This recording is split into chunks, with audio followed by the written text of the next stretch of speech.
Coco, pumunta lang yun sa taas para magpa-grooming kay Baste. Grooming mo din siya, boy. Coco. Ang sweet yun naman dalawa. Sana ganyan din si Daphne, no? Ay, sus naman talaga. Oh, grooming.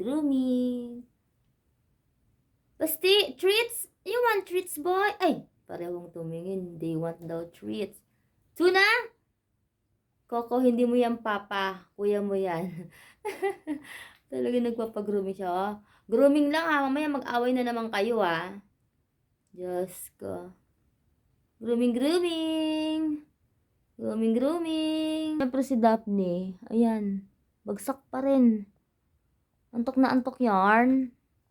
Lapad mo na rin, oh. Basta.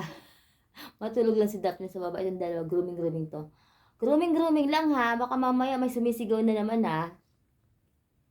Gaaway na naman kayo, ha. Kaka! Ay, sus naman talaga, oh. Napaka-sweet. Basti! Boy! Treats! Ay, ayaw ni Basti ng treats. Ayaw talaga. Yan, grooming mo yan. Yan ang banding niyo, mag-grooming. Para lalo kayong maging, close. Ang lakas ng purr nila, oh. Nagpupurr. Kaka! Ay, sus na talaga, ah. Ayan na naman, na may naririnig na naman. Basti! Kaka! Grooming lang. Away na naman kayo, kakagatan kayo dyan, ha. Grooming lang. Ay. Tulog na si Basti ba?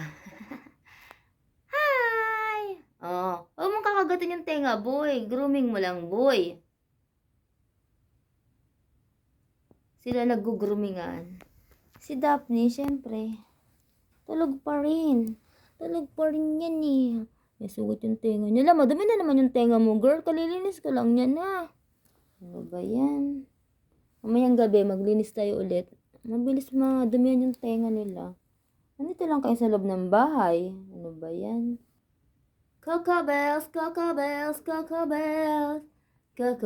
Bagsak na si Basti, ah. Abagay, tulog naman talaga yan dyan. Pinunta lang itong tiyanak na to, eh. Nanggugulo lang siya dyan, eh. Pumunta lang siya para magpa-grooming kay Basti. Feeling niya siguro mama niya yan o papa niya. O, diba? Diyos ko. Si Daphne, ang ganda-ganda ni Daphne, kaso medyo masungit pa ng konti. Kasi mag-ilang buwan pa lang sila dito. Siya mag 3 months na rin siya. Nauna lang siya, si Coco sa kanya, eh. Ay, sarap ng mga buhay. Patulog-tulog na lang sa bahay. Pakain-kain. Laro-laro. Bye!